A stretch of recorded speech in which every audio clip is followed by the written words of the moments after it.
And we're live. My God. Yeah. Hi, everyone. Good evening and good morning if you are in Australia. I'm really excited to be here. It's been maybe like 3 weeks since you guys last saw this channel active. Today, a lot has happened in 3 weeks. It's been really exciting. The last 3 weeks has been really exciting for me. I've been doing a lot of things, working on a lot of projects, and just generally preparing for this live stream. This is like the final stream of 2020. 2020 was like a very tough year for everyone. It was an amazing year for me, to be honest, but it was a tough year for most of the world. And I just wanted to say, F 2020, let's get out of this year.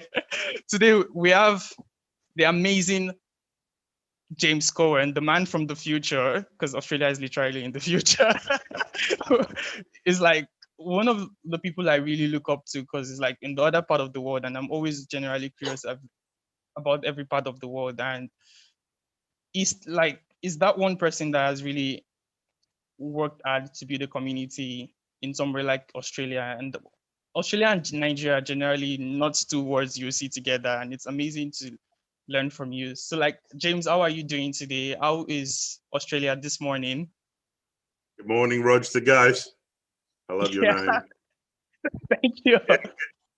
G'day. That's the official welcome to Australia. It's Welcome. good.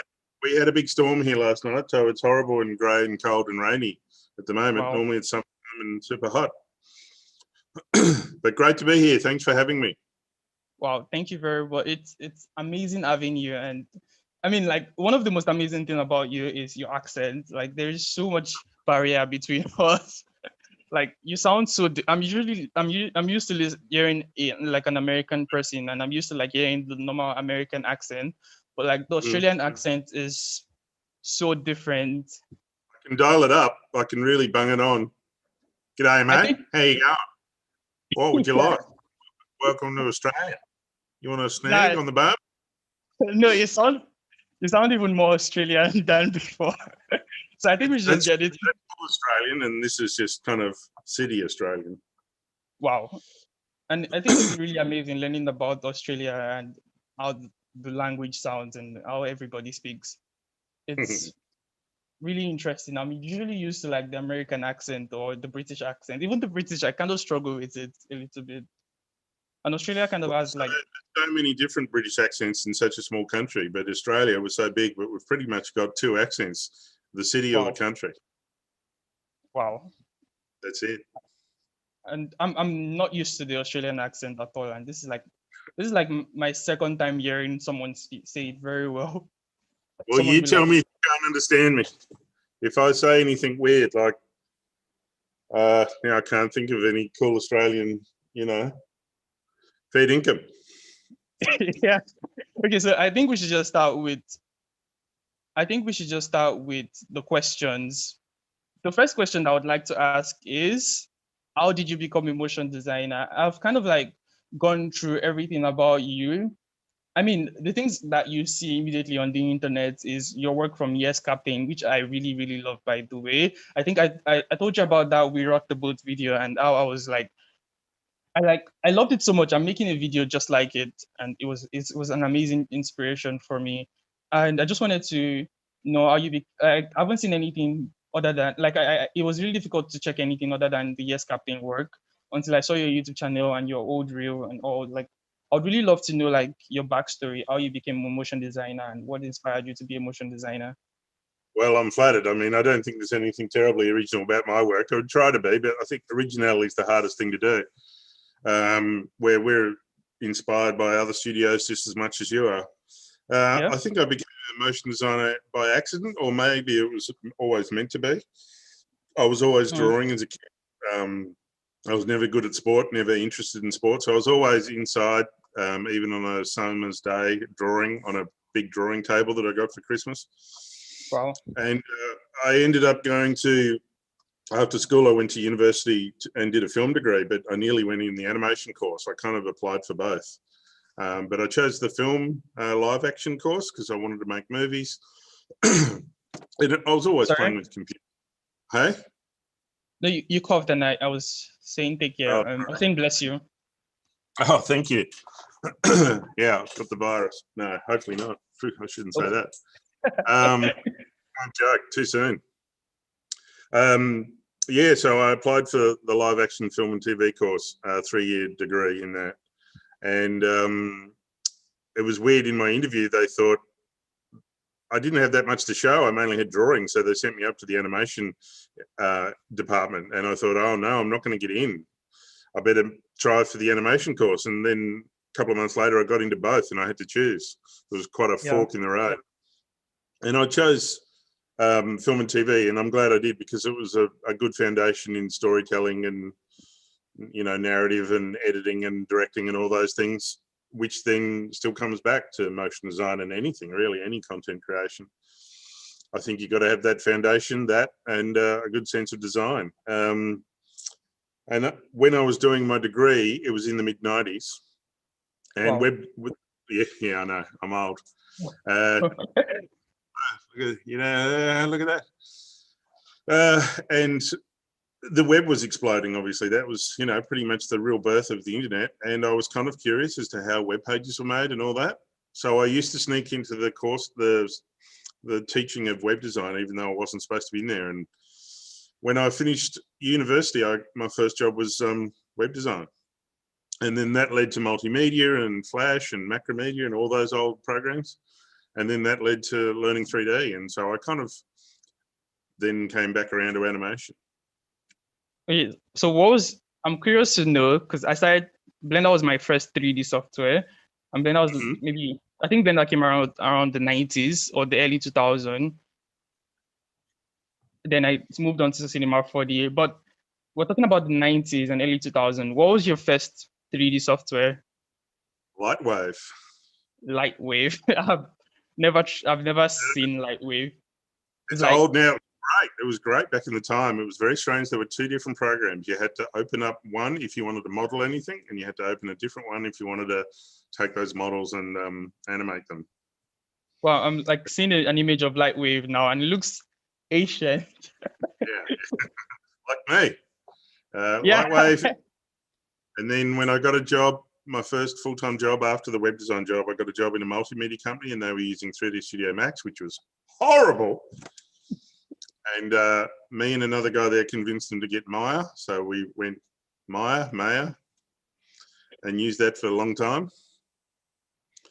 And it was good, but it was very, like, not as friendly as Cinema 4D. Yeah, Blender. It wasn't, yeah, I've never used Blender, but I've heard good things. It wasn't until 2011 that I've started using Cinema 4D. So I was using other software for a long time. But when I started using Cinema, I was like, oh my God, this is so good. Like, just so much easier to do things. For motion. Like the cloner. I mean, that was just a game changer.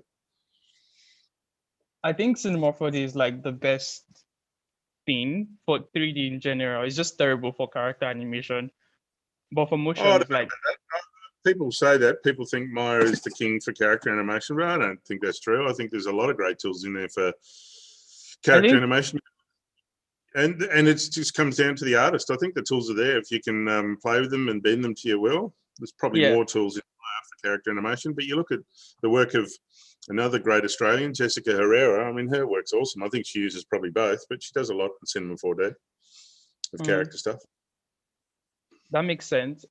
I generally believe the tools don't matter. I mean, that's how I was able to confidently switch from Cinema 4D back to Blender. But then sometimes the tools really matter, especially when you're, like, for example, when you're trying to do a simulation in Cinema 4D, and it's something that is so easy to do. Just clone it and just use a modifier and you're done. But in Blender, it's not like that. It's like a different workflow. It's like more complicated to get something that you normally do in Cinema 4D done in Blender. That's why I say, like, the software actually matters. This is like the right tool for motion. But then I love whenever we get a client job in the door, and if they kind of want a 2D explainer or a 2D video or something, I'll try and turn them into doing it in 3D, or just do it in 3D and I'll tell them. It's so much more fun working in cinema every day than in After Effects. I saw a 3D explainer you did and it was amazing. Like, I keep watching it every time. I want to do Thank you. explainers videos. I think the 80% of this conversation is just going to be me praising you about your amazing work. I'm trying to avoid that. Sorry, because it's really good. It's really good. Okay, so the next question is why Yes Captain? Why did you pick your company? Why did you make your company name Yes Captain? Like it's almost like nobody knows your name is James and not Yes Captain. I mean, I didn't know your name was James until I started digging deep on the internet. That's fine. No one needs to know my name. I don't need to be famous. For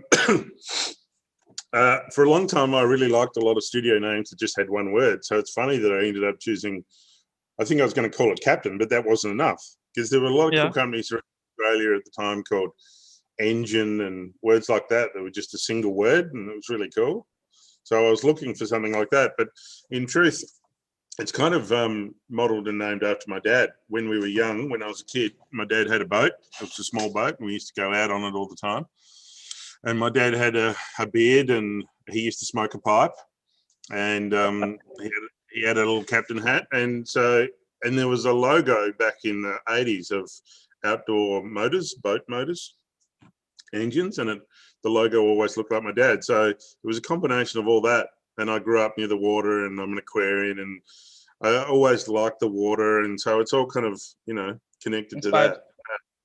And but when I call it Captain, that just didn't sound like enough. And then obviously, when you say Yes Captain, it just fit. Sure, I think we're the same kind of people.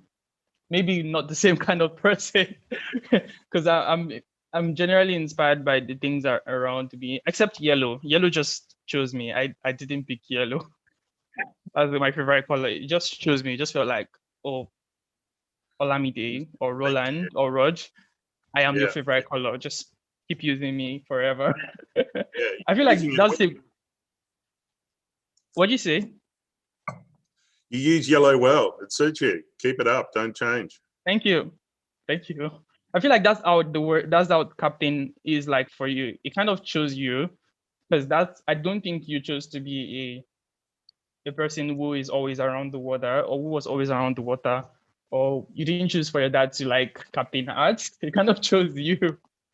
And it was a very natural pathway. It just kind of happened on its own. And I remember being stuck in a full-time job that I hated in a meeting, and I wasn't paying any attention. I was drawing out the original Yes Captain logo. Wow. And it's really funny now. If you search for the Yes Captain logo on Google Images, you'll see all these websites ripping it off. And I just haven't had time to chase them all down. But there's even, you search for Yes Captain hipster logo. I don't know why the word hipster is in there. And it appears on Amazon in France, and people have ripped it off and printing it on mugs and T-shirts. And I think you should be proud that your creation is. Yeah, I am. I don't have time to chase them down, but if someone wants to buy a mug with my logo on it in France, go for it. Like for real, like it means like you did an amazing job making that logo. It's not too bad. Yeah, it is not too bad. It looks really good. I mean, it makes so much sense with my face on it. I mean, it makes more sense with my face on it, but like, it looks really good. Thank you. You always see the things that could be better in your own work. So I see the logo, it's 90% good, but when you reduce it down to a small size, it gets a little bit muddy, the details, but it's better that it's done than perfect. True. So the next question is the reason why I started this live stream, because I wanted to learn how you were able to start a conference and kickstart a community for motion and animation in Australia, because you really don't you don't hear. I know Australia has a very big animation community. I mean, Belinda is from Australia. Fun fact, same as I think a lot of their head offices are Australia. Really? I didn't know that. Yeah, fun fact for the people who don't know that. And a lot of I think Autodesk should be in Australia, but I'm not sure. I would confirm that claim before I say it boastfully. Blender is from Australia.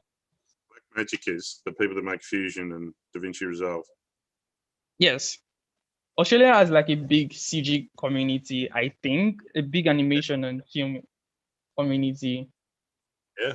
And I don't think it has a big enough motion community. I'm not really sure how the scene is there, because when I'm in the Nodefest group and there was like this networking event happening in the Nodefest group, like someone posted about it and I joined. And when I joined, all I found was just animation. People would do a lot of animation, 2D and character animation, and just general CG work. Hardly did I find anyone who did purely motion. So I was thinking, Australia has like, I don't know how true it is, but I feel like Australia has like a big animation industry, not necessarily motion. But then you're there and you're able to create like a community for motion and a way for motion to be celebrated. And I just wanted to learn how you started it and what challenges do you face and where do you see it going? Nodefest? Yes, Nodefest. Yeah, I think Australia, before I get to that, Australia has had a good history of visual effects studios. Yes. Doing movies for around the world. Animal Logic, Rising Sun, Luma. There's quite a few of them, so maybe they're more famous than motion design. But yeah, there was about 5 years ago or more, there was a festival here and it had a tiny bit of motion design in it, but it was mainly about a lot of other things, tech and business and computers and stuff. And everyone got excited and went because we were all craving something that would bring the industry together. And then, you know, that festival, a different festival started to go in a different direction. They started going down the business startup tech area, which was cool. That was good for them, but they weren't doing as much motion. So you could sense there was a bit of a gap there. And I didn't initially have any desire to start a festival, but I felt there was a real gap there. And I was going to other creative festivals just to try and get inspiration, because I think we all spend so much time behind the computers. Sometimes you've got to get out, and a lot of introverts in this industry, which is fine. That's how it is. So you've got to force yourself out. Introverts. Hey? I said too many introverts. Most of us are. Understandably, because it's nice to just stay inside and you're in front of your computer and it's your world and you can create whatever you want. But sometimes you've got to get out of your comfort zone. And I remember there were no creative conferences around at the time, and I went to this one about something completely different. And it was really inspiring, just the way they'd set up the event and, you know, how they'd done it. And then I got interested in all that. So then randomly I started a little tiny Nodefest, and we only had 170 people in the first year. And thankfully... 170 is a lot. Well, it was small. I was upset that we could only hire the small cinema. So where we have it is a cool cinema in the city of Melbourne, in the heart of Melbourne. Wow. And it wouldn't have happened without my good lady wife. She is very good at producing and event management. She's had experience in that in the past. So she helped me get it going, and away we went. And then last year we had 550 people. So it's grown quite quickly, which is great. And then what we learned was the most, you know, so it's a single day, 8 artists get up and talk for about 30 minutes with the Q&A afterwards. They share their stories and their journey. Most of the artists are Australian or New Zealand. Occasionally we'll bring in someone from America just for a bit of fun and because they're a big name or whatever. And then the most important part of the day really is the party afterwards, where people get to, you know, come together, and especially because Australia is so big, you haven't seen these people for a year, or maybe you've never met them and you've only ever talked online. So it's really great that the party brings people together for networking, for chats. And I'm amazed how much work has come out of it. Like, people have collaborated as a result of meeting at Node, so I hear, and that's exciting. That makes sense. I'm hoping I get to come for Node next year. I'm just hoping nothing goes wrong, and I pray like there is no second wave of COVID. And I actually... I'm praying. I don't want to have to cancel again. I think if there's a second wave, you just have to do it online. We've already had our second wave in Melbourne, and we got through it. We were locked down for over 120 days or something, maybe more. It was horrible. Wow. I mean, so hopefully there's no more. First, we're about to get into the second wave. I mean, they're just reporting new cases of COVID, but I just pray there is no second wave, and we all like just live our life as freely as possible. Yeah, and hopefully what do they call it? The The vaccine. coronavirus, the vaccine. The Okay. vaccine. Hopefully that gets out there and does its job, and we can all get back to things. Because yeah, really, I don't want it to be an online event because the whole purpose is to bring people together face to face. I really like that you are stuck on not bringing it online. And I mean, it just shows how authentic the event is going to be without it being online. It just means like the connections are going to be real. Because like being stuck at home, I don't think the connections are true and human. They're a little bit robotic. But when it's physical and you're having real conversation with someone you're actually seeing, it's true. It's easy to connect with that person. And I love the fact that you're maintaining that. It's very Australian to have a beer on a hot summer day. And it's a bit hard to have a beer on your own in front of a computer. It's just not the same. So you've got to have a beer in person with friends, and that's one of the great fun moments of Node. So yeah, it's not going to be online.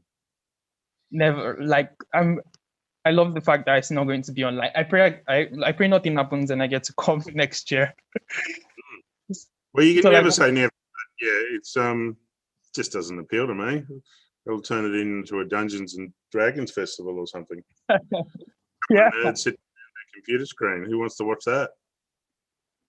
it's going to be interesting. So like the next question is, what was like most challenging for you when you started? Like when you were starting, what was the most challenging thing for you? Challenging for Nodefest or Yes Captain or? I think for both. What was Both. most challenging for Yes Captain? And what was most challenging for Nodefest? We can start with Yes Captain, then Nodefest. Okay. The most challenging thing for Yes Captain, I'm not a great businessman, so if I had my time again, I would have saved up a lot more money and had a bigger reserve to start up and grow customer base. So initially I was working from home before eventually moving out into an office. And the first 3 months in the office, there was no clients all of a sudden. And I had rent to pay. So that was pretty stressful. Nearly had to close the business after 3 months. Wow. But I was so desperate to get out of that painful full-time job I had that I just jumped without checking that there was a net underneath me. I do that a lot. Wow. So yeah, that would be next time if I ever did it again, or any recommendation to anyone starting a studio, have a bit of money saved up as a runway. Yep, just in case, because I got very close to broke. But we bounced back. I think that would be the same for me, because when I was starting my business and my team, like I started with 0 naira, like there was no money in the bank. It was just me. And for the first year, there was no clients. And we're in our second year now, and we didn't get any clients till like the final parts of the second year. So it's like, please, when you're starting a business, save up and learn business. Like actually sit down and study business and think of yourself as a business, not an artist. Because it's you got to get both going. You know, it's a art meets commerce. Can't just be one. Yes. So for Nodefest, what was most challenging for you? I think again, it was a business thing. I started the first year of Nodefest, but I was coming to it as someone wanting to go to Nodefest. So we priced it really, really low, too low. And it was $99 for a ticket. And I wanted it to be that because there's a lot of other motion design conferences out there way more expensive than that, or not motion design, creative conferences. And they could be $200-300 for a single day. And I always thought, wow, that's ridiculous. Why does it cost that much? Let's make it $99. And then I realized quickly why. It costs a lot to put on an event, a lot more than I realized. And so I just wanted to note, sorry, before you continue, I also wanted to note that it's talking about 99 Australian dollars. Australian dollars. The dollars Like, are it's really different from the US dollars because $99 US in naira is like a lot of money. It's uh, like 500, sorry, it's like 50,000 naira, and it's almost yeah, like 50,000. 99 Australian would it probably be about 70 American? Maybe it will be like 70 American dollars, I think. 70 American dollars is like a little bit cheaper, but it's still also expensive. I was wanted to know because like one of the issues you have when having this discussion is the exchange rate, and the Mm-hmm. exchange rate from naira to dollar, no matter what dollar is always really, really brutal. So what you would consider as affordable in Australia, in Nigeria is like in Nigeria can feed a family for like 2 weeks. Mm-hmm. What you like, so it's like so like I wanted people to understand the fact that this is like the dollar you're talking about is different from the US dollars that our currency is always focusing on, because everything that we do or buy in this country is dependent on how much dollar is worth. Mm-hmm. Right. People are kind of sensitive to the dollar topic. I am very sensitive to the dollar topic because anytime I want to buy things online and the exchange rate goes up, I'm always like spending more. Like I wanted Yeah. to get a mic for my YouTube, and it was the time I wanted to get a mic. It hasn't arrived yet. Mm-hmm. The value of dollar went up, and they charged me more for the mic than I was expecting to be charged. So Ouch. yeah, I was like, I wish I got it earlier. But then I just Yeah. wanted people to understand that dollar, like this is Australian dollar. It's not as brutal as the US dollars. Not as bad. I mean, we are very lucky here in Australia. I mean, yeah, we're a rich country in a way, in many ways. Yeah. The point of that, I guess, was we lost money on the first 2 years of making Node, which was okay because we saw it as Yes Captain investing in Nodefest. But it cost a lot more to put on an event than I ever realised. And I went into it a bit naive. So now I understand how much it costs.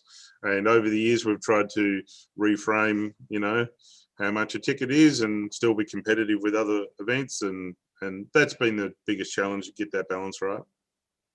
That makes sense. But then you also the first year, did you like get any sponsors? We did, and you certainly wouldn't be able to do it without sponsors. And Maxon have been the main major sponsor every year, which has been amazing. It wouldn't have happened without them and a number of other sponsors. And Maxon also gave us a free copy of Cinema 4D every year as a prize in the competition, the animation competition. So that was also really awesome. I just saw your mouth drop there. Yeah, because I'm trying to. I've been like Cinema 4D is super expensive. I mean, that's one like in Nigeria, what everybody do is pirate softwares, and I'm trying to not pirate my softwares. I've And I been working. I mean, like I've been working hard to get this, like actually buy the licenses for all this software and all that. And I decided to switch to Blender temporarily until I can afford to buy Cinema 4D. So when you said they're Yeah. giving it for free, I was like, oh man, I wish I was aware so I could just join in the competition and hope to God I win because I need it I'm so bad right now. afraid the competition is only for Australian, New Zealand residents and citizens. I'm Well, sorry. It's oh my it's not god. not to exclude the rest of the world. It's just, I mean, maybe one day Nodefest will be so big that we'll be able to have it in other countries. Nodefest America, Nodefest London, Nodefest Nigeria. But at the moment, Yeah. the whole purpose of it is to shine a light on Australian New Zealand talent. And so the competition is just for Australian New Zealand. Also because it's a lot of work to judge. And if we start opening it up to the whole world, then we've got a lot more entries to have to judge and watch. And I think last year you had like 52. I mean, I'm only seeing 52 on the YouTube, but I watched almost everything. 52 is like a lot of videos to go through. Yeah, no, there's usually about 80 every year, 80 entries, which is kind of So like this is not not the many, whole but it is. entry. Are you looking at the Nodefest ID competition on YouTube? Yes. Yeah, there's some good ones in there. I think the best one is the first one I saw, which is that one where there's like this is like this one that looked like a film. It had like this angel. Oh yeah, I know the one. He's very talented. yeah, it looked really expensive. It felt like this person had like the best. He has a lot of experience with using the softwares, and he understands the principles of design and cinematography. And he also looked like he had the best softwares to work on it and the best assets. This is the good thing. I mean, he didn't even win, but you know, he gets a lot of notice out of that. He got his piece on stash.tv, which is a great website. Wow. So you know, and people are watching. Studios are watching these things, and sometimes people get hired based on these. And obviously, it's great for the artist to have a pretty open brief to create something, and a forced deadline. You know, because if you have your own personal project, you never put a deadline on. True. That's so true. Yeah, no, it's definitely a popular part of Nodefest. Are you having like an ident competition again? Is it going to be like this one or something different? There's big plans for Node next year. Actually, we're hoping to start the Node Awards, which will be. There's nothing here in Australia that's an awards night dedicated for motion design. Same I as mean, Africa. Yeah. So we will still have the Node animation competition. That'll be separate. It'll be a bit different. We might change it a bit. But we're hoping that next year we can start the Node Awards, which will be really exciting. Because up until now, there's sort of some motion awards that tacked onto other industries, but we think, you know, this is all about making motion design stand out as its own thing here in Australia and New Zealand. Okay, it's also going to be like for Australia and New Zealand, so you can get entries from other parts of the world. No, it'll just no. We want to grow, and we've been a single day event. Now next year we're hoping to be a 2-day event, but we have to contain that growth and do it slowly, otherwise we might fall over. So it's still Nodefest. The still focus is on Australia and New Zealand at the moment. One day we'll take over the whole world. Awesome.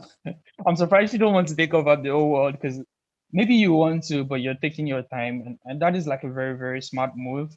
Because I mean, if you're like, I mean, everything is a process. It's like trying to climb a building. If you just jumped to like the top of the building, you would fall. But if you take a step or use the ladder, it's easier for you to go up. That's right. And you wouldn't fall because it's a process. Yeah, one step at a time. Yes, that makes sense. So this will be next year, if it goes ahead, if there's no virus, it'll be our 5th year. So yeah, we're growing slowly and steadily rather than too fast and explode. That makes a lot of sense. And I wish it was going on in Africa, because I need a motion award. I need an award on this show. I don't have any award on this show, just books and random crap. Well, something you should do. There's been another cool thing here I'm in Melbourne. And there's a little motion meetup thing that used to happen here in Melbourne. It's been paused because of COVID, but that was one of the first things as well before we did Nodefest, and I didn't do it. Someone else ran it.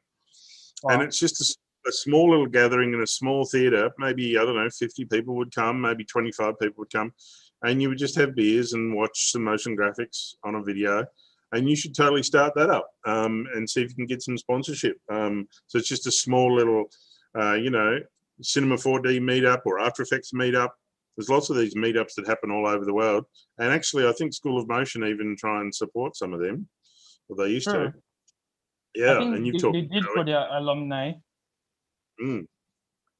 So you don't have to have a massive Nodefest in Nigeria, but you could have just a nice little, every month or every second month, 25 people at a theatre or a bar or whatever, and have one speaker get up and talk for 10 minutes about what they're making, and you can get up and talk about your YouTube channel, and you'll start to grow the community from that. That makes sense. That makes a lot of sense. I make a lot of sense. I think I can try that. I'm thinking, like, I have so many ideas about bringing people together, but then it's so many. I'm trying to like streamline them and figure out the one that is easiest to start. Like, I have this weird, crazy idea of starting like a motion bootcamp or something, where we teach the basics of motion for free to people, and maybe sponsor a few to take advanced courses after that, maybe for like a week. But like that kind of dream is just really, really big. And it takes someone like Maxon or School of Motion supporting to get that out there. So like Mm. I'm still something in my head, and it's still something I'm still trying to understand it better. But then a meetup promotion is really, really interesting, and it could like show me new people in this industry who are just hiding away in their room and not saying anything, like I was a few months ago.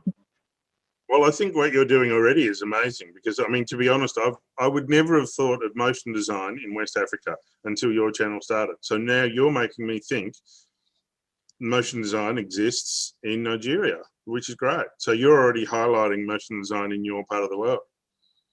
Yes, So it's brilliant. Keep doing it. I'm hoping that next year I advance and I work hard and I don't I like invest in getting better and make more content.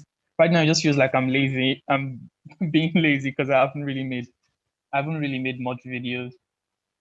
But then next year Oh, we're going to take over the world.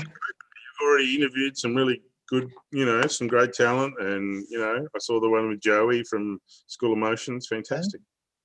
Yeah, thank you, thank you very much. It means a lot coming from you. Okay, so where do you see Nodefest in the next 10 years? Hopefully is a really significant tool for the industry to bring people together. We want to look at building some tools that will help, with recruitment, getting people working. I think there's sometimes a lot of problems when studios are trying to find new talent. So we want to see if we can be that middleman that can help bring everyone together and all that. And then would, maybe even like to bring some educational stuff on board. We want to grow to a third day eventually, which would be a day of workshops. So that would be smaller groups of people in a room doing practical things, get away from computers. So teaching people about typography or cinematography or writing and all those kind of things. I think that'd be really great. So that what we do on the computer is great, but sometimes we just spend so much time on the computer, we don't think of anything else. And to draw on all these skills from all these other areas is really important as well. That makes sense. So I think a recurring theme about you is the fact that I think one thing I really love about you is the fact that you want to bring people together, and these introverts who are really talented, because there are so many talented introverts. I mean, I was one. I never really like this room I'm in is where I'm always like, I have a friend that is always trying to push me to come outside and just come outside and maybe watch a movie or something. But I'm always saying, no, I can't do that. I just have to focus on my computer. I think a lot of motion people are introverts and they are always in a very dark room. This room is usually not as bright as this, just working and spending hours on the computers and just doing things. And they don't really come out, and they are usually really talented people. And I feel like that's a recurring theme about you. You just want to bring those people together and just let them meet, bring them out of their comfort zone for a bit. And that is amazing. And that is something I really am inspired by. I want to try it out. I think it all kind of comes back to helping us all get more work and get better work. That was Yes. part of the whole doing Node as well. Is I think a lot of companies here sometimes think of motion design too late in the process. They might be making a campaign and they'll get the website done, they'll make the TV commercial or whatever, and they go, oh, hell, we need some animation. They think of it too late. Motion design, I think, is held up a bit higher in America and the UK, and we wanted, to try and do things that make Australian businesses or New Zealand businesses, just realize what motion design is and just highlight it. And so that it's a great tool that they can use and bring on earlier, perhaps. And, even though a lot of my competitors, I suppose, come to Nodefest, we never see it that way. It's like we're not all just competitors, we're friends, we're peers. Like there's plenty of work out there. Let's share in it, and let's make, if we bring the industry together, then we strengthen the whole industry and we strengthen the offering and the work that everyone can get. That makes a lot of sense. I feel like since we started talking, I'm considering, like, I'm thinking about the networking thing you spoke about. It doesn't have to be anything elaborate. It could just be 30, 40 motion designers coming together, just, or even 10. It might be Yeah, a small number, but it's enough. Even 10 people just coming together to just geek off about the most amazing animation they are watching right now. And it is going to, I feel like I should try that next year, maybe next year, January or February or something. I just, just, just just do a couple in the year, and then if you've got 10 people in the room, suddenly you've got the Nigerian motion design industry right there. yes. And It's it's got a it's going to be, it's got an identity, and then you can grow it. yeah, like it's going to be amazing. Thinking about it, I feel like I'm asking myself why I haven't really thought about it as much as I should be.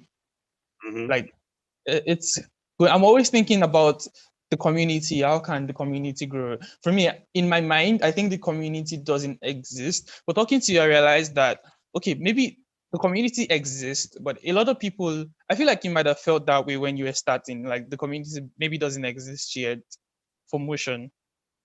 But then a lot of people would be doing motion in this country, and a lot of them might be amazing and might be really good at what they're doing, but they are hiding away in their dorms and in their dark rooms, and they're just spending all their time doing motion alone and just trying to learn. But then there isn't really a way for me to meet them or know that this. I've only met a few motion designers from this country, and it's through the internet. It isn't going to be easy to like figure out who is like the person who knows it, or like the actual number of this community until I start bringing them together and all that. Mm-hmm. And But it makes they're more all there, sense now because, and yeah, and yeah. they might even come along and not say anything. They might be too shy to say anything, but at least they can be sitting in the background and being inspired and know that there's others like them. And yeah, definitely got to do it, man. Yeah, it makes sense. I want to try it now. Like, you have no idea. I'm so excited. I'm thinking of how it's going to work. My like ideas are rolling in my head. I think I would just probably after this conversation, whenever I want to try it out, I would just hit you up and maybe we could chat about it. I know you're not always ready for calls, but we could Yeah, just chat about it. I don't do calls. Just leave me a message on Slack. Yeah, like that's the best way to reach you. Yeah, because then I can reply to it whenever I've got time. True, true. Yeah, no, happy to help. Absolutely, happy to give pointers of what's happened here in Melbourne, and hopefully you can. Who knows? You might be running the Nodefest Nigeria chapter. Yeah, who knows? And you might be the first sponsor because we definitely need a sponsor. Meetup costs money. Yeah, So, so you might be the first sponsor. Who knows? if, I, So if only I had money. what'd you say? If only I had money. After this year, Well, we're all broke. well, I wouldn't say everyone is broke this year. A lot of people have made a lot of money this year. A lot of Yeah, people are really cashing out. not me. Maybe next year they might cash out. And Hopefully I next year. heard it. I heard a lot of people lost their job in Australia. I don't know how bad it was. Yeah, a lot of people did, but some people have just got new jobs. But yeah, How was it the has change been. for you? Oh, yeah, not great because over the last few years I've been putting more time and energy into Nodefest, and so Nodefest is a big part of my work and income now. It's a business, and so yeah, lost out completely on that. And there wasn't as much Yes Captain work as other years. So yeah, it's been a tough year, but we'll get through. So, like, what did you like? How did you like scale through? I mean, like, what did you do with all that time? I mean, Yeah, there's probably some of it that I would spend learning things, trying to learn new software and techniques, but then a lot of the time over the last few months is developing some new stuff for Node that I can't mention yet because it's still in a proof of concept. It's not built yet. It's not working yet, but we've got a lot of exciting plans for Node next year, and hopefully we're still testing them, seeing if we can get them working. So I've been that doing a makes lot of sense. that, a lot of planning, a lot of boring admin, a lot of behind the Yeah, scenes work. That makes sense. That makes sense. Are you like trying any new software that might be interesting? I've started to play a little bit with Houdini this year, and it's amazing, but it's a huge learning curve. It's I think you have to really devote a lot of time to it if you want to learn it, or everyone learns at a different rate. So I had a lot of fun playing with it, but now I've had to put it on the shelf and leave it because Node is taking up most of my time trying to grow that, and I'm more passionate about that at the moment. That makes sense. Okay, so this is like the next question. Then after this question, we could now stop all the questions and just talk freely. Okay, no worries. Okay, so the final question is, I feel like you've already answered the question before while we were talking, but then I would like you to like maybe formalize it or add anything that you might find interesting or other things that you might want me to note. What advice would you give me trying to kickstart a motion community in Africa? Yeah, well, definitely. Like I said, the little thing we had here was called Motion Melbourne. So you could probably even look them up on Facebook and see what it's like. I would definitely do something like that. So your own small little motion meetup, Yeah. and you could possibly reach out to anyone you can think that might be able to sponsor it. I think in the first few years they only had a couple of small, tiny sponsors that weren't giving much at all, just enough to have everyone came in and got one free beer or something like that. And it was free to go to, and I don't think it cost too much to hire the space, or maybe nothing because people are coming in and spending money drinking beer. Yeah, it's Melbourne Motion. Melbourne Motion, can you see it? Yeah, I found it on Facebook. So they haven't done much this year because of COVID, but there might be some photos that you can find of past events. And it would be like on a Wednesday night, just for like 2-3 hours. And 25, 50 people would sit down and watch a couple of people. And the best ones were when they would have multiple speakers and the speakers would only talk for 10 or 15 minutes. So it's like not a long, boring thing. Yeah. It's just a quick little, hey, I'm so-and-so and this is what I do and check out my work. Or this is a little animation. Or even some people would get up and talk about their Nodefest idents and break them down of how they made them, which was really cool. So if you think of, approach, you think of any computer manufacturers, people that make computer parts, or you think of people that make software and plugins, and send them an email and see if you can get a little bit of support. Tell them what you're doing. We're trying to grow the motion design community here in Nigeria, and you never know, people might be there ready to help. I don't think you need a lot of money or sponsorship to do it though. Don't let that be a barrier. True. I think for me, I feel like the exchange rate is like, if you're like bringing money from America, you wouldn't really feel the money that you're bringing, the impact of the money that you're bringing. Like it could be just $1,000 and boom, and we have enough money to like $1,000 is enough money to like set up a small event for at least 50 people. I mean, not 50, or maybe like 20 people, and get everyone drinks and food of the day, and we just sit down, talk about motion. But even in the first one, you don't have to worry about, make it free. People come, they buy their own beer. You don't have to put anything on. You only need maybe it costs to hire the event, but talk to the people that own the bar and say, hey, we're going to bring all these people in on a Wednesday night where you'd normally be quiet, and they're going to drink beer. So you're bringing them business. So it's a win-win. Exactly, and it makes a lot of sense.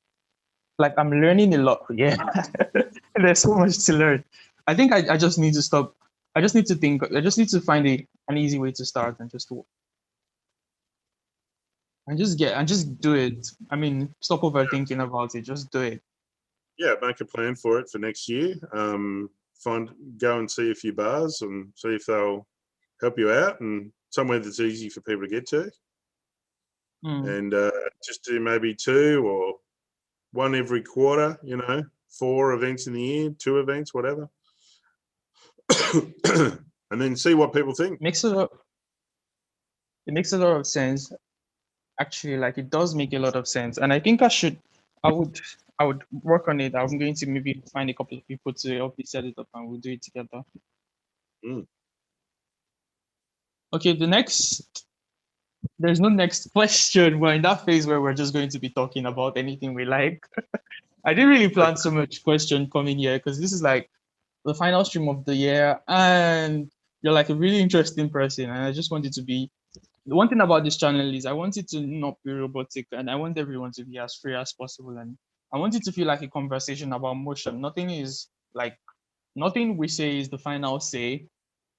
Everything is just what we think and all. And I just want it to be free. And this is like the free section where we just talk about anything and maybe take questions from anyone who wants to ask any question. We don't really have much viewers because I didn't really like promote I didn't really promote the live stream as much as I would or as much as I'm supposed to. I just tweeted about it a few times and I didn't really make enough noise about it. So we've had like maybe like 5 people consistently viewing it. So Woohoo! even yeah, like that is amazing.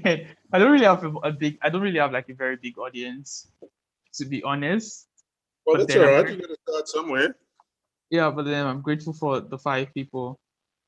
I'm I grateful for assume the it stays on YouTube and people can watch it later, right? yes, exactly. And I think the major issue with this live stream was the timing because you're in Yeah. Australia, you're literally in the future. You're like I'm in my the friend made future. a my friend made a joke that you guys are going to have flying cars before us. Well, New Zealand and Fiji are even further ahead than us Wow, in the future. that is crazy. So like you're in the future. The major issue planning this live stream was the timing. This is not the ideal time to do a live stream. 9:30 is when people are preparing to go to bed, Yeah, and yeah, I 7 know. a.m. is when people are starting their day. So it's just like a very What can you do? yeah. There was nothing we could do, but then I'm really grateful for this opportunity to actually have this live stream with you and actually talk about the things we're passionate about. Happy to be here. Happy to help. Yeah, I'm going to think of new questions or new things we can talk about right now. I'm just looking through your website.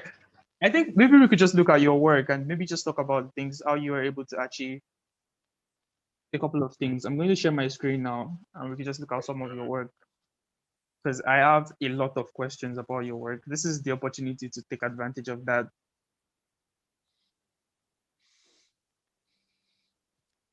No, it's Yescaptain.com. no, it's .net. Oh, .net. You should buy the .com. Yeah, it's too expensive. Well, I am like the cheapest person, so I just got Hyraki.xyz. XYZ is like $1. There you go. US dollar.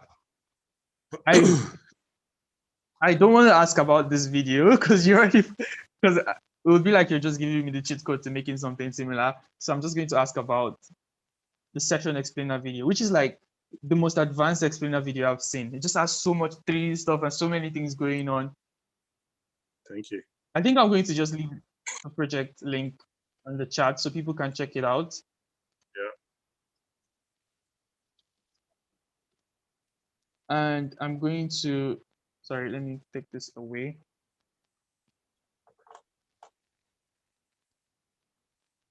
Paste, send. Oh, Ed Singer is on there. What's up, Jimmy? What's up, Ads?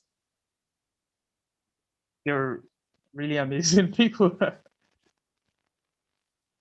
Okay. Sorry, let me close this. It was a lot of fun, that project. Great client. They let us do what we want. They trusted I us. wish I wish I had enough. I wish I had a client that would let me do whatever I want on the project and give me Well, enough time to work on it.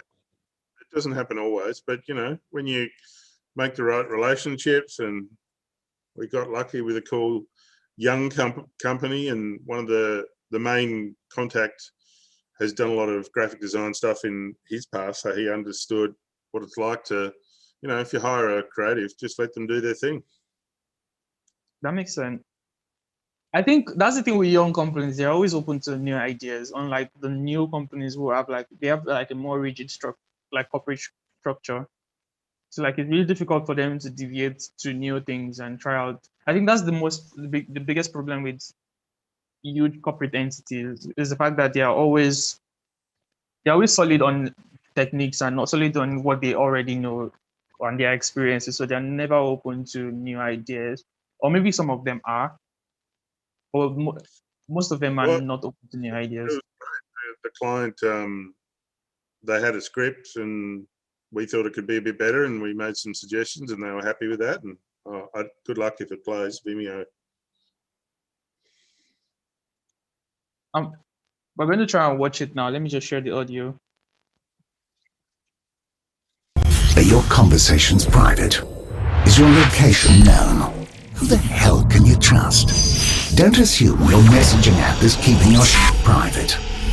Have you ever been made to give up your name, email, phone number? Then you've already thrown your privacy in the trash. Buckle up, because we're changing the game. Introducing Session, your no-bullshit private messenger. Session gives you the freedom to chat securely and anonymously with this, your Session ID, a big-ass string of data. That's the digital you, but it isn't connected to the real you.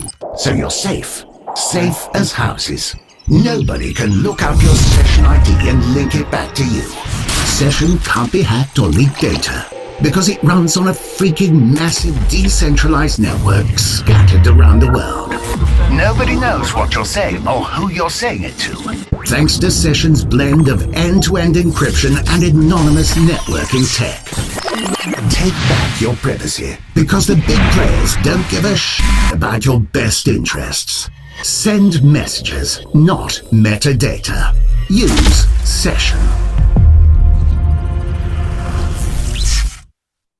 I don't know if you saw my jaw dropping, but like I was like, this is crazy. I've never seen it. Your end, it was very choppy here. No, I loved it. I've never seen an explainer video like this. Most explainer videos are like are always 2D, and they always have the same pattern.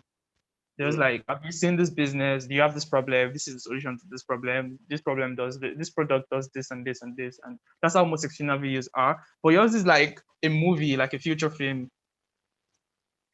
Thank you. Yeah, no, we definitely wanted to try and do something a bit different, because explainer videos are all the same. I mean, And that is.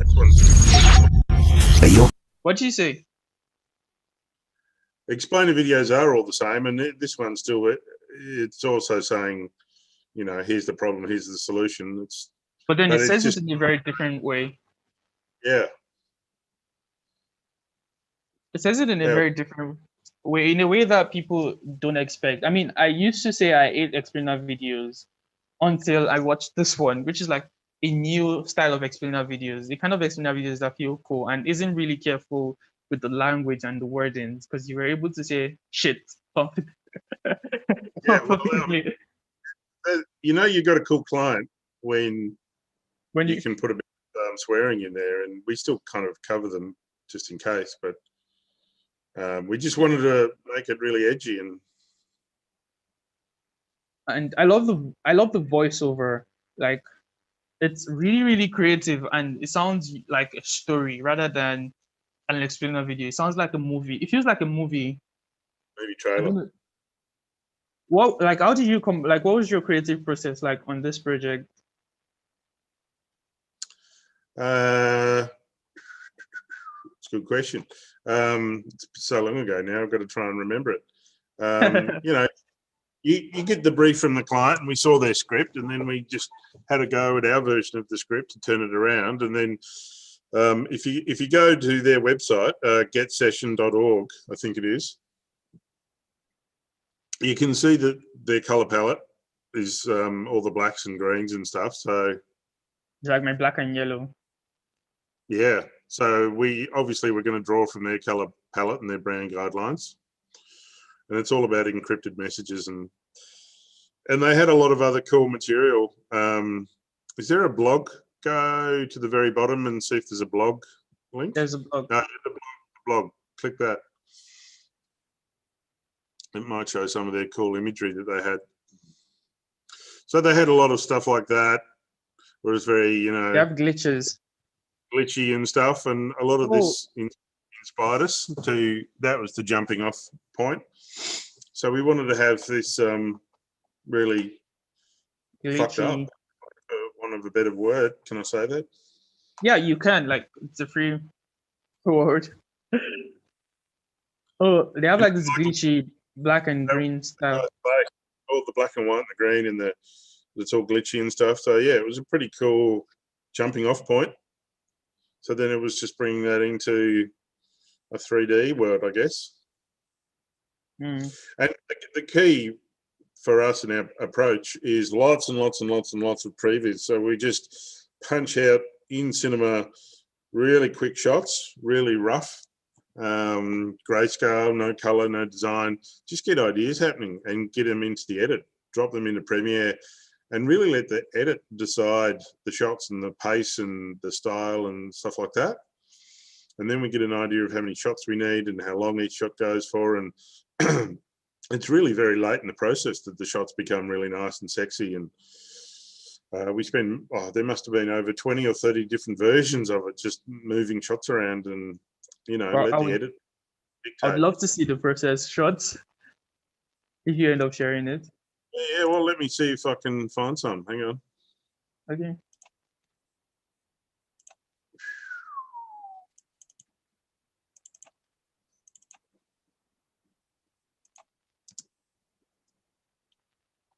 Who the hell is listening? How do I share my screen? 1 sec. Let me stop sharing. Then you can share.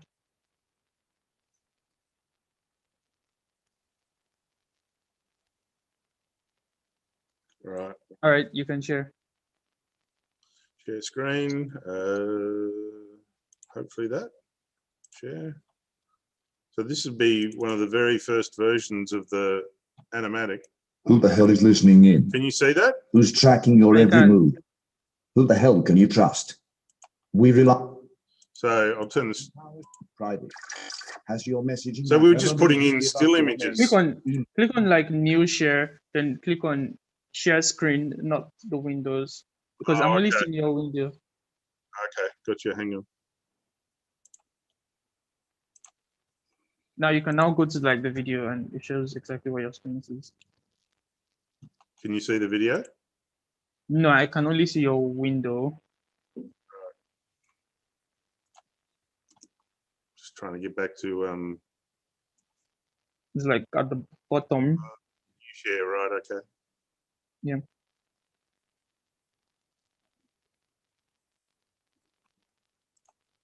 It's not coming up with being able to share. You know, when you click on new share, it shows you all the screens that you have there. So you have to like go to the one that says screen. Got it. Can you see it? Yes, I can.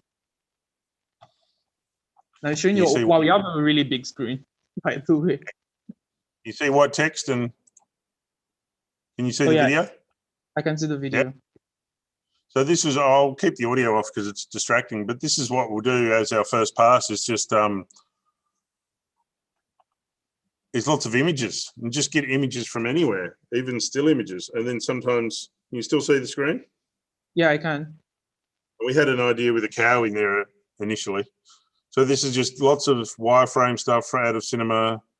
And sometimes when we don't have an idea, we'll just put text on the screen, copy and paste the text from the script, or just get an image off Google. So you can see that house there, and that became a better idea, a more polished idea. You can see the laptop breaking, a couple of style frames. So we just kind of put stuff in a really rough way, even just putting, say like that, encrypted messages traveling. Just get it down, break the script up into its most important part for each shot. Yes. Get us how long it needs to be on screen for. So this is how it would look in the early version. That makes sense. I think you spend more time pre-producing than producing. I think one thing I have, a problem I have is when I work, I don't pre-produce enough. So I just go straight to the final product immediately, and I end up not liking the final product because the final Uh, product is supposed to be a first pass instead of. But then there's always pressure from the clients. So like I'm not like there's always pressure from the client, so I don't have enough time to do enough passes. So like you just have to work with whatever you have. Oh, this makes sense now. This is so like this is version 5. So we just keep going one version after another, just, you know, wireframe, loose ideas, just to kind of keep developing it. And I think the edit is the most important thing to me, well, after the story. And then you put the design and the animation on top. mm, And thank God for Mixamo. Have you played with Mixamo? yeah, I have a little bit. I don't play with it enough. Oh, it's very cool. Just to be able to, it's a great shortcut to be able to quickly get some character animation in. If I was gonna ask if you did the characters yourself. no, just got it all off Mixamo. If you've got The an Adobe, fingers too. hey? The finger animation, like the typing. No, it was all on Mixamo. Wait, where did you get the characters? Mixamo. I went on Wow. Mixamo. I searched for a technical-looking chick girl, and there was one. And then I searched for typing, and there was a girl sitting down typing. So I said, "I'll have that," and dropped it in. That's like the easiest way to get characters. Just go and mix them more and don't Yep. stretch yourself. We got lucky, but I kind of thought there's very likely that there'll be, you know, someone typing on a computer. That makes sense. So we can actually, if you have enough time, we can still look at more of your projects. I think I've learned. I have to go soon. I've got a business call at 9 o'clock, which is in 20 minutes. So I'll have to go in maybe 10 more minutes. Okay, 10 more minutes, then we would end the call. No worries. Okay, I think I have another question. It's kind of like a business question. How do you like, I mean, you said you had like the first year of starting, the first year of you starting the business, or the first few months, you started without a runway, and it was really difficult for you to find clients. I think one thing I struggle with while running a team of people, like we're 7 now, and we used to be 5, but now we're 7. The one thing I struggle with the most is finding clients and finding projects, and especially when you're starting and nobody knows you, and you're in a place where motion isn't really appreciated, which was Australia a few years back. People don't really do motion enough. And how did you like break through that, and how did you find clients? Yeah, it's always one of the hard things. But like anything, it really comes down to the people you know. So the network connections that I had and my wife had. My wife's the producer. So once you go through all those connections and just having coffees with people, and then you're on their radar, and there might not be any work straight away, but then in 3 months later, they might think, oh, I need to call James, I need such and such. And it's not just one approach, that's one thing. And then you've got to be on Behance, I think is really good. We've had work come from there where there'll be a creative director at an agency will need something, and they might go on Behance and search for style frames and find us, you know. Obviously our website, our Instagram, LinkedIn. Putting work on LinkedIn is really important, because you put work on Instagram and that's great and on Behance, but mostly creative people hang out there. So you've got to think about where your clients. So where, you know, clients and businesses hang out on LinkedIn. So put stuff on LinkedIn. And LinkedIn works better if you don't link to a site off LinkedIn. If you've got a video, upload it to LinkedIn. Don't paste a link. So if your content exists on LinkedIn, then you'll get seen. And who knows? You just never know who's going to see your stuff.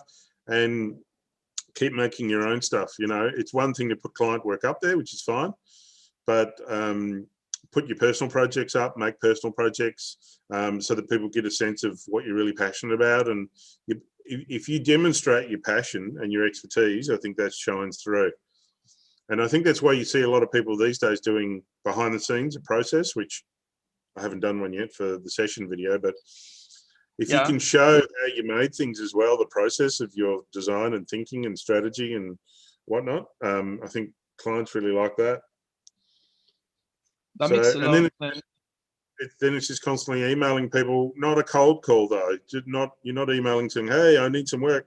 You just email saying, hi, how are you? And what have you been up to? Short, sweet, casual.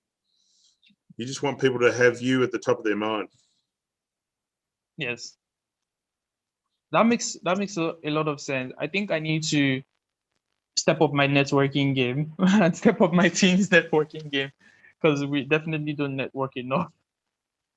It's And hard, especially with introverts. You want to just stay inside and do the work. And that's another reason we started Nodefest, because that helps bring people together to network. That makes sense. That makes a lot of sense. So I wouldn't want to keep you here for longer. We've already spent over an hour talking and geeking off about things we like. I really appreciate you coming here to like talk to me and spending enough time. Thanks so much for the opportunity. It's great. I'm very impressed with what you're doing. Thank you very much. I'm really grateful for all the advice and all the ideas you've shared so far. I also want to thank you for the Nodefest Slack group. Like it's a very amazing group to just find free resources for different things. And it's really cool. Yeah, no problem. Well, let's stay in touch on the Node Slack, and hopefully you'll be able to come out to the next Nodefest. Hopefully, it's just the flight, because it's a very expensive flight. Yeah, sure, I bet. Start saving. I thought you guys are going to buy it for me. I'm just joking. We'll see if we can. I don't know if we're that rich, but you never know. We never know. All right. All right. Thanks so much. Good chatting with you. Thank you very much. Let me end the stream. Okay. Thank you guys for coming around. Looking forward to seeing you guys in 2021. This is my last content for the year till 2021. So like, see you guys then. Thank you guys. Bye. And